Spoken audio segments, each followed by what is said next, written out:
અને મહત્વપૂર્ણ સમાચારની વાત કરીએ તો the Sabarmati report film tax free જાહેર। રાજ્ય સરકારે ફિલ્મને ટેક્સ ફ્રી જાહેર કરી છે। રાજ્યના ગૃહમંત્રી હર્ષ સંઘવીનું નિવેદન, સત્ય આજે નહીં તો કાલે બહાર આવશે। વિપક્ષ દ્વારા બહુ જ ખોટું બોલવામાં આવ્યું છે, ત્યારે સીએમ ભૂપેન્દ્ર પટેલે ટ્વીટ કરીને કહ્યું છે કે સત્યને સામે રાખવાનો ઉત્કૃષ્ટ પ્રયાસ છે।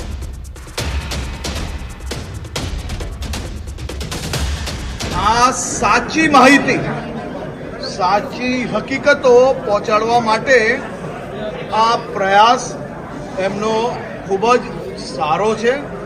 દેશભરમાં the Sabarmati reports A Housefull જઈ રહી છે અને ખાસ કરીને ગુજરાતના મુખ્યમંત્રી શ્રી ભૂપેન્દ્રભાઈ પટેલ અને અમદાવાદ શહેરના નાગરિકોએ સાથે મળીને આજે આ ફિલ્મ નિહાળી છે અને મુખ્યમંત્રી શ્રી ભૂપેન્દ્રભાઈ પટેલે આ ફિલ્મને ગુજરાતમાં ટેક્સ ફ્રી ઘોષિત કરી। તો સીબીએસઈ બોર્ડની પરીક્ષાની તારીખ જાહેર। ધોરણ 10 અને 12ની પરીક્ષાની તારીખ જાહેર કરવામાં આવી છે। 15 ફેબ્રુઆરીથી શરૂ થશે સીબીએસઈ બોર્ડની પરીક્ષા। 15 ફેબ્રુઆરીથી 18 માર્ચ સુધી ધોરણ 10ની પરીક્ષા। તો 15 ફેબ્રુઆરીથી 4 એપ્રિલ સુધી ધોરણ 12ની પરીક્ષા। 8000 શાળામાં 44 લાખ વિદ્યાર્થીઓ પરીક્ષા આપશે।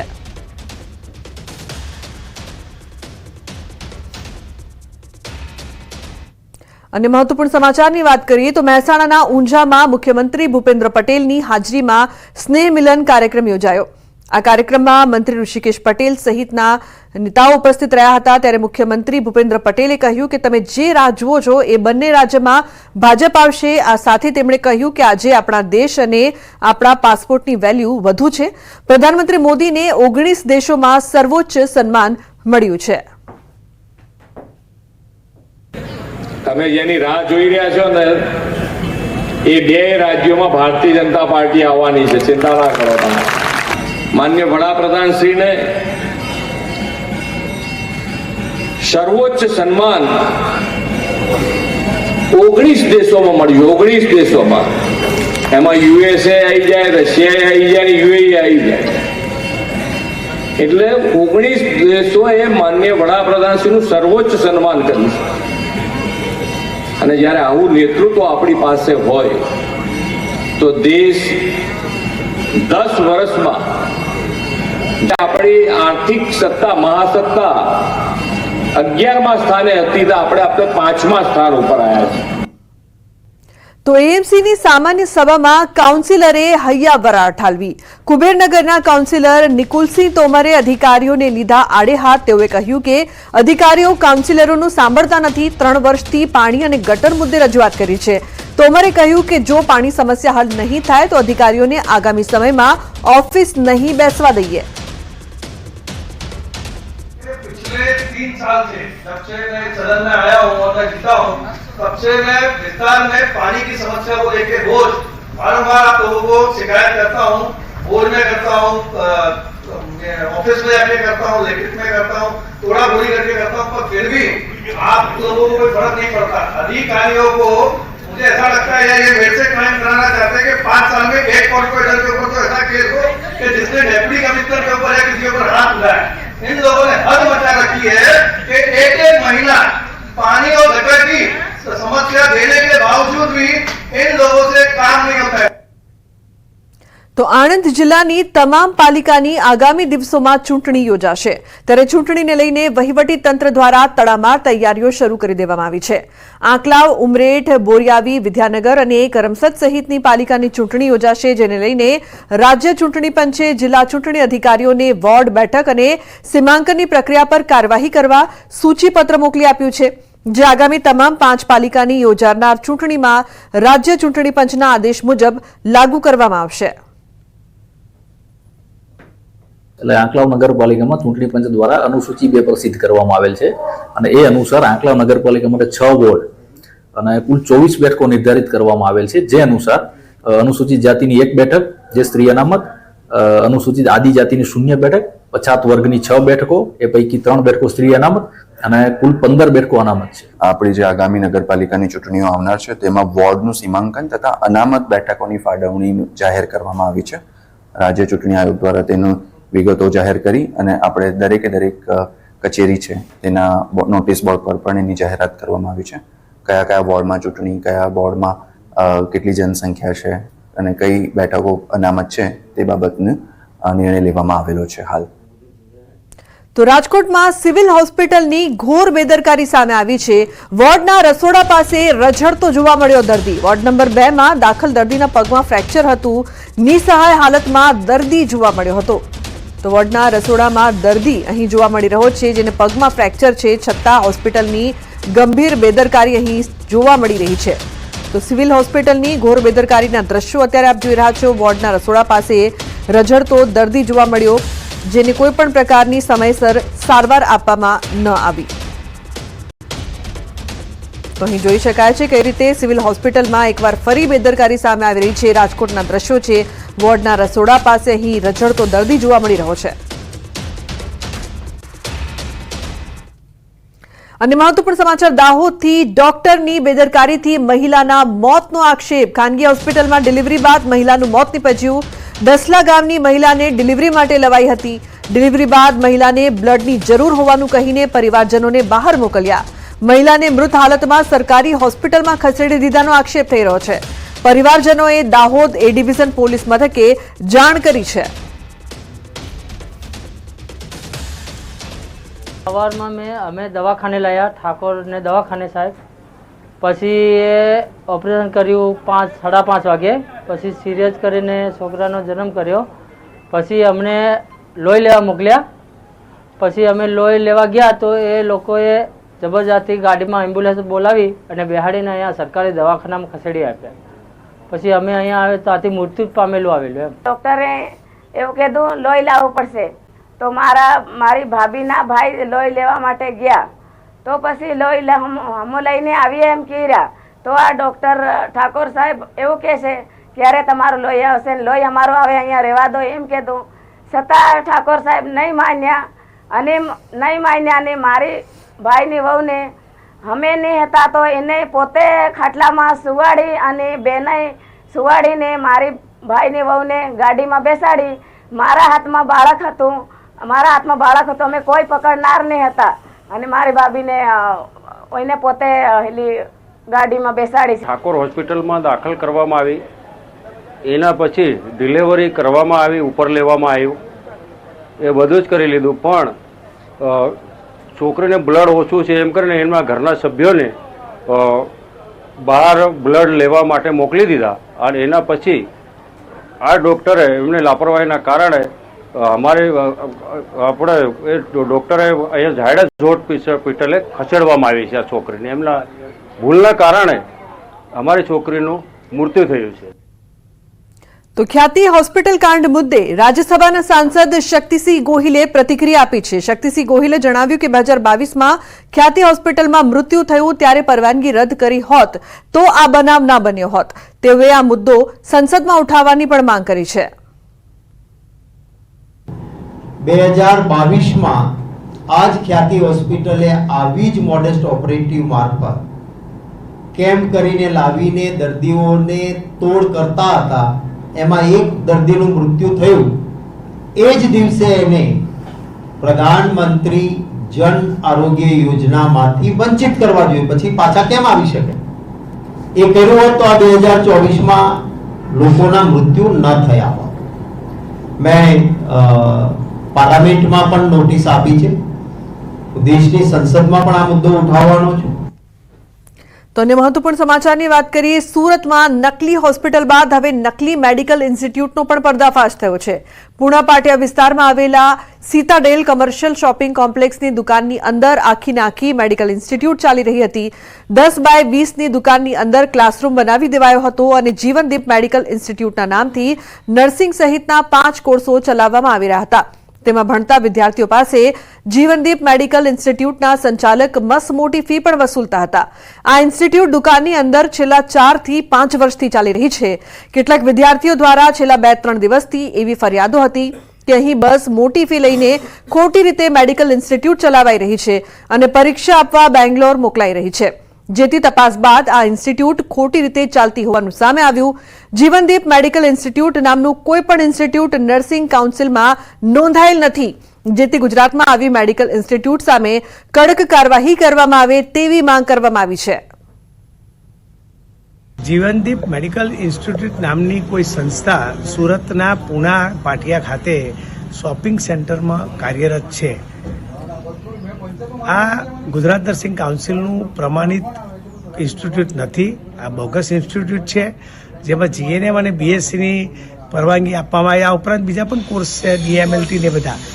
આ બોગસ ઇન્સ્ટિટ્યૂટ છે, કોઈ કાઉન્સિલ સાથે જોડાયેલી નથી. આ લોકો સંસ્થા ચલાવી રહ્યા હતા, તો અંદર અમે ગયા તો એમના ઓનર તો હતા નહીં, પણ એક મેડમ ઇન્ચાર્જ હતા. તો એમની સાથે અમે વાત કરી તો એમણે કીધું કે અહીંયા જે જીએનએમ, ડીએમએલટી, એક્સરે ટેકનિશિયન એવા 3-4-5 કોર્સ કરાવવામાં આવી રહ્યા છે. તો એને લઈને અમે એમને પૂછ્યું કે તમે અહીંયા જીએનએમની પરમિશન કઈ રીતના, કયા આધારે તમે અહીંયા કોર્સ કરાવો છો? તો એમને કીધું અમે ખાલી અહીંયા કોચિંગ કરાવીએ છીએ, વિદ્યાર્થીઓ એક્ઝામ આપવા બેંગ્લોર જતા હોય છે. ત્યારબાદ એમના ઓનર સાથે કોલમાં વાત કરી તો એ સ્વીકારવા તૈયાર નહોતા. એ લોકો ખાલી એવું કહેતા હતા કે અમે ખાલી અહીંયા એડમિશન કરીએ છીએ. તો દમણમાં ફાયર બ્રિગેડની ગાડીને અકસ્માત નડ્યો. દમણથી દલવાણા જતા રસ્તા પર કામ ચાલતું હોવાના કારણે બંને સાઈડના વાહનોને એક જ તરફ ચલાવવામાં આવી રહ્યા છે. તે દરમિયાન ફાયર બ્રિગેડની ગાડી પસાર થઈ રહી હતી. આ વખતે જ એક ડમ્પર આવી જતા ડ્રાઈવરે સ્ટીયરિંગ પરથી કાબુ ગુમાવ્યો હતો અને ગાડી સીધી જ રોડની સાઈડમાં બનેલી ગટર લાઈન તોડી અને અંદર ખાબકી હતી. ઘટના બાદ આસપાસના વિસ્તારમાં દોડધામ મચી હતી. ઘટનામાં ગાડીના ચાલકનો ચમત્કારિક બચાવ થયો હતો. તો સાબરકાંઠાના ગાંભોઈ પોલીસ સ્ટેશનની હદમાં 2 અકસ્માતની ઘટના બની છે. ગાંભોઈથી રણાસણ હાઈવે પર બાઇક ચાલકે રાહદારીને ટક્કર મારી. ગાંભોઈના રામપુરા નજીક બાઇકની ટક્કરથી રાહદારી ચૌહાણ દિલીપસિંહ ધૂળસિંહ નામના યુવાનનું ઘટના સ્થળે મોત નીપજ્યું. અન્ય બાઇક ચાલકને ઇજાઓ થતા સિવિલ હોસ્પિટલ ખસેડાયો છે. બીજી અકસ્માતની ઘટનામાં ઇકો ચાલકે વાવડી ગામના રાહદારીને ટક્કર મારતા ઘટના સ્થળે મોત નીપજ્યું.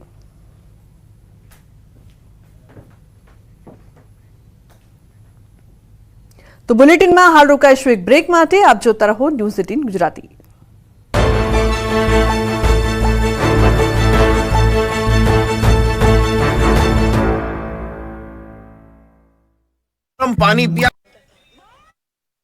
સુરત શહેરમાં મનપા દ્વારા કરાયું મેગા ડિમોલેશન. લીંબાદ ઝોન દ્વારા મારુતિનગર મદીના મસ્જિદ સુધીના દબાણો દૂર કરાયા. દુકાનોની બહારના ચણતર પણ હટાવાયા. ચુસ્ત પોલીસ બંદોબસ્તની સાથે કરાઈ કામગીરી. વડોદરામાં સતત બીજા દિવસે ગેરકાયદેસર દબાણનો સફાયો જારી. કુંભારવાડા ફતેપુરા વિસ્તારમાં કોર્પોરેશને પોલીસની હાજરીમાં કર્યું ડિમોલેશન. કોર્પોરેશને અનેક લારીઓ જપ્ત કરી ગેરકાયદેસર દબાણો તોડી પાડ્યા. કુંભારવાડા ફતેપુરા વિસ્તારમાં દબાણકારો અને વીએમસીના કર્મચારીઓ વચ્ચે ઘર્ષણ. પોલીસની હાજરીમાં લારી છોડાવવા કરાયો પ્રયાસ. દબાણ શાખાના અધિકારીઓ સાથે પણ કર્યું ગેરવર્તન. વડોદરામાં લારી ગલ્લા ધારકો સામે પાલિકાની કાર્યવાહી. સફાઈ વેરો ન ભરતા 25થી વધુ ધારકોની લારીઓ જપ્ત કરાઈ. ટ્રાફિકની અડચણરૂપ સામાન પણ પાલિકા દ્વારા જપ્ત કરાશે. સફાઈ વેરો નહીં ભરીને ગંદકી કરનાર ધારકોમાં ફફડાટ. વડોદરામાં દબાણ હટાવવાની કામગીરીમાં પાલિકા અને પોલીસ વચ્ચે સંકલનનો અભાવ જોવા મળ્યો. સંવેદનશીલ વિસ્તારમાં દબાણ હટાવવા માટે પાલિકાની ટીમ પહોંચી, પણ પોલીસ બંદોબસ્ત જ ન મળ્યો. દબાણકારો લારી ગલ્લા લઈને નીકળી ગયા. વડોદરામાં ભાજપના પૂર્વ કોર્પોરેટરની હત્યા બાદ વડોદરા પોલીસ સતર્ક. સંવેદનશીલ વિસ્તારોમાં પોલીસે કોમ્બિંગ હાથ ધર્યું. એસઆરપી, એસઓજી, ડીસીબી સહિતના પોલીસ જવાનો કોમ્બિંગમાં જોડાયા. શાંતિ દોડવાનો પ્રયાસ કરતા સામે કાર્યવાહી. ગીર સોમનાથના વેરાવળ બંદર ઓફિસ આસપાસના દબાણો દૂર કરાયા. રસ્તા પર પડેલી નાની મોટી પડતર હોડીઓ પણ દૂર કરાઈ. રસ્તા પરના તમામ દબાણો હટાવાયા. ભાવનગરના ગ્રામ્ય બંધકમાં સિંહના આટા ફેરા વધ્યા. 2 સિંહને લટાર મારતો વિડીયો સોશિયલ મીડિયા પર વાયરલ થયો. ભંડેરિયા, નાના ખોખરા, મોટા ખોખરા સહિતના ગામોમાં દેખાયા સિંહ. ગામ લોકોમાં છવાયો ભયનો માહોલ. નવસારીમાં તસ્કરોનો તરખાટ. બિલીમોરા ગોહરબાગ વિસ્તારમાં દેરાસરમાં થઈ ચોરી. દેરાસરમાંથી કિંમતી મૂર્તિઓ, સોના ચાંદી સહિત રોકડની ચોરી કરી શખ્સો ફરાર. સીસીટીવીના આધારે પોલીસે ચોરને પકડવા તજવીજ હાથ ધરી. ભરૂચના અંકલેશ્વર નજીક નેશનલ હાઈવે 48 પર રસ્તા પર કેમિકલ ઢોળાયું. ચાલુ ટ્રકમાંથી કેમિકલ ભરેલ બેરલ રોડ પર પડ્યા. કેમિકલ ઢોળાતા હાઈવે પર ટ્રાફિક જામના દ્રશ્યો સર્જાયા. ગીર સોમનાથમાં ટેકાના ભાવે મગફળી, સોયાબીન, મગ અને અડદની ખરીદીમાં ખાલી બારદાનની તંગી. ખાલી બારદાન ન હોવાથી ઉના ખરીદ વેચાણ સંઘ દ્વારા મગફળીની ખરીદી બંધ કરવાની ફરજ પડી. ભારતીય કિસાન સંઘે ઉના પ્રાંત કચેરીએ આપ્યું આવેદનપત્ર. ઉના પ્રાંત કચેરીએ ખાલી બારદાન પૂરા પાડવા માંગ કરી. 4 દિવસમાં પૂરતા પ્રમાણમાં ખાલી બારદાન પૂરા પાડી ખરીદી કરવા માંગ. નહીં તો ગાંધી ચિંધ્યા માર્ગે ઉપવાસ આંદોલન કરવાની ચીમકી ઉચ્ચારી. રાજકોટ જિલ્લાના જસદણમાં ટેકાના ભાવે મગફળીની ખરીદી શરૂ કરવા માંગ. કેબિનેટ મંત્રી કુંવરજી બાવળેના જ વિસ્તારમાં મગફળીની ટેકાના ભાવે નથી થતી ખરીદી. જસદણ તાલુકા સેવા સદન ખાતે કોંગ્રેસ આગેવાનોએ ધરણા પ્રદર્શન કર્યું. અમરેલીના બાબરા માર્કેટિંગ યાર્ડમાં મગફળી વેચવા ખેડૂતોનો ધસારો. મગફળીના મણ દીઠ 1350 રૂપિયા ભાવ મળતા ખેડૂતોમાં ખુશીનો માહોલ. મોડી રાતથી ખેડૂતો મગફળીનું વેચાણ કરવા લાંબી કતારોમાં જોડાયા. તમિલનાડુના નાગાપટ્ટનમમાં મેઘાની તોતિંગ બેટિંગ. કડાકા ભડાકા સાથે વરસાદ વરસતા રસ્તા પર પાણી વહેતા થયા. શિયાળાની શરૂઆતમાં ધોધમાર વરસાદની એન્ટ્રી થતા અષાઢી માહોલ જામ્યો. તમિલનાડુના થિરુવરુરમાં પણ મેઘરાજાની એન્ટ્રી. વરસાદ વરસતા રસ્તા પર પાણી વહેતા થયા. વાતાવરણ ખુશનુમા બન્યું. જમ્મુ કાશ્મીરમાં પાનખર ઋતુનું આગમન. કુદરતી જાણે પીળી ચાદર ઓઢી હોય તેવા દ્રશ્યો સર્જાયા. પાનખરમાં કાશ્મીરની સુંદરતા નિખરી ઉઠી. મોટી સંખ્યામાં પ્રવાસીઓ પ્રાકૃતિક સૌંદર્ય માણવા ઉમટ્યા. ગુજરાતમાં કાતિલ ઠંડીનો રાઉન્ડ શરૂ. આગામી 24 કલાકમાં ઠંડી.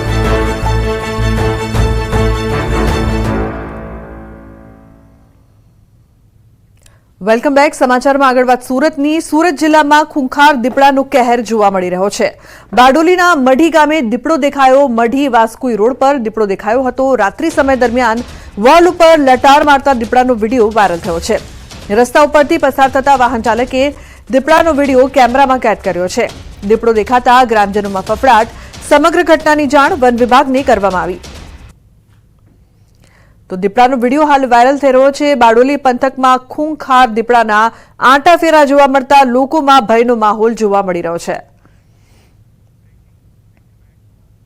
પાકિસ્તાનની જેલમાં ભારતીય માછીમારનું મોત નીપજ્યું છે. કોડીનારના 38 વર્ષીય માછીમારનું મોત થયું છે. 23 નવેમ્બરે મૃતકનો મૃતદેહ વતન આવશે. તો ફિશરીઝ વિભાગ દ્વારા તેમના પરિવારને મૃતદેહ સોંપાશે. કોડીનારના નાનાવાડા ગામના હરિભાઈ સોચા નામના માછીમારનું મોત નીપજ્યું. જોકે માછીમારના મોતનું કારણ અકબંધ છે. જૂનાગઢમાં સફાઈ કર્મચારીનું કારસ્તાન સામે આવ્યું છે. કેદીઓને બીડી તમાકુનો જથ્થો પહોંચાડતો હતો. જિલ્લા જેલમાં સફાઈ કર્મચારીનું કારસ્તાન જોવા મળ્યું. કચરાની વાનમાં છુપાવતો હતો તમાકુનો જથ્થો. જિલ્લા જેલના સ્ટાફ દ્વારા ચેકિંગ કરાતા બીડી તમાકુ તેમજ ચૂનાની પડીકી પણ મળી આવી. કચરાના વાનના ચાલક મહેશ વાઘેલા તેમજ કેદી અશોક વિરુદ્ધ ગુનો દાખલ કરાયો છે. તો રાજ્યમાં ખાતરની અછત મુદ્દે કોંગ્રેસના પૂર્વ ધારાસભ્યએ તંત્ર પર સવાલ ઉઠાવ્યા છે. લલિત વસોયાએ કહ્યું કે જો સરકાર એક અઠવાડિયા બાદ ખેડૂતોને ખાતર આપશે તો મોડું થઈ જશે, કારણ કે જો ખાતર મોડું મળશે તો રવિ પાકના વાવેતરમાં પણ વિલંબ થશે. રવિ પાક સિઝન માટે વાવેતરનો સમય 8 દિવસની અંદર પૂરો થઈ જશે. આ કૃષિ મંત્રી શ્રી પણ જાણે છે. ત્યારે ખેડૂતોએ રવિ પાકના વાવેતર માટે તાત્કાલિક ખાતરની જરૂરિયાત છે. રાજ્ય સરકારે ગમે ત્યાંથી ગુજરાતના ખેડૂતોને આ જથ્થો પૂરો પાડવા માટેના પ્રયત્ન કરવા જોઈએ. સાબરકાંઠા જિલ્લાના ખેડૂતો માટે ખુશીના સમાચાર. ધરોઈ ડાબા કાંઠાની કેનાલમાં સિંચાઈ માટે પ્રથમ પાણી છોડવામાં આવ્યું છે. રવિ સિઝનમાં ખેડૂતોની સિંચાઈ માટે 6 પાણ આપવાનું આયોજન કરવામાં આવ્યું છે. આ પાણીથી હિંમતનગર, ઈડર અને વડાલી તાલુકાના 93 ગામોમાં 4000 હેક્ટર જમીનમાં ખેતીની સિંચાઈનો લાભ મળી રહેશે. સાબરકાંઠા સિંચાઈ વિભાગ દ્વારા રવિ સિઝનમાં ખેતીમાં સિંચાઈ માટે સલાહકાર સમિતિની માંગણીને લઈને જળાશયોમાંથી સિંચાઈ માટે પાણી આપવાનું આયોજન કરવામાં આવ્યું. ત્યારે સાબરકાંઠામાં ધરોઈ જળાશયમાં ડાબા કાંઠાની કેનાલમાં 6 પાણી આપવાના આયોજન પૈકી પ્રથમ પાણીમાં 50 ક્યુસેક છોડવામાં આવ્યું છે. ક્રમશઃ 350 ક્યુસેક સુધી પાણી છોડાશે. વડાલીના 13, હિંમતનગરના 15, ઈડરના 65 ગામોમાં 4000 હેક્ટર વિસ્તારમાં ખેતીને સિંચાઈનો લાભ મળશે. ધરોઈ ડાબાકાંઠા કમાન્ડ વિસ્તારમાં રવિ સિઝન માટે આજરોજ 6 પાણ પૈકીમાંથી 1 પાણ આજે 50 ક્યુસેક જેટલું છોડવામાં આવેલ છે. જેનાથી જેમાં ખેડૂત ખાતેદારશ્રીઓની માંગણીને ધ્યાને લઈ ક્રમશઃ સદર પાણીમાં 300 થી 350 ક્યુસેક જેટલો પાણીમાં વધારો કરવામાં આવશે. મહત્વપૂર્ણ સમાચાર વડોદરાથી. વડોદરામાં બબાલ હત્યા બાદ સીપીની કાર્યવાહી. કારેલીબાગ પોલીસ સ્ટેશનના સ્ટાફની બદલી કરાઈ. 2 પીઆઈ સહિત 17ની સામૂહિક બદલી કરવામાં આવી છે. નાગરવાડા જૂથ અથડામણ અને યુવાનની હત્યા બાદ સીપીની કાર્યવાહી. હવે ચર્ચા એ વાતની થઈ રહી છે કે 60ના સ્ટાફમાંથી માત્ર 17ની જ બદલી કેમ કરવામાં આવી? દાખલો બેસે તેવી કાર્યવાહી ન કરાતા અનેક સવાલો ઉઠી રહ્યા છે. બદલી કરી એમાં પણ વાલા દ્વાલાની નીતિ અપનાવી હોવાની પોલીસ બેડામાં ચર્ચા થઈ રહી છે.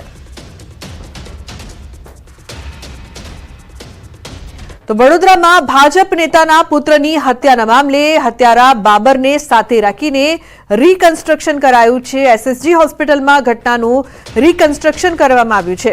બાબર પઠાણે પોલીસ સમક્ષ સમગ્ર ઘટનાક્રમ વર્ણવ્યો હતો. રીકન્સ્ટ્રક્શન દરમિયાન બાબરના નિવેદનની વિડીયોગ્રાફી કરાઈ. હત્યાને નજરે જોનાર 2 સાક્ષીઓને પણ પોલીસે સાથે રાખ્યા. તો પોલીસે એસએસજીના કેન્ટીન સંચાલક સહિત 2 સાક્ષીઓના નિવેદન લીધા.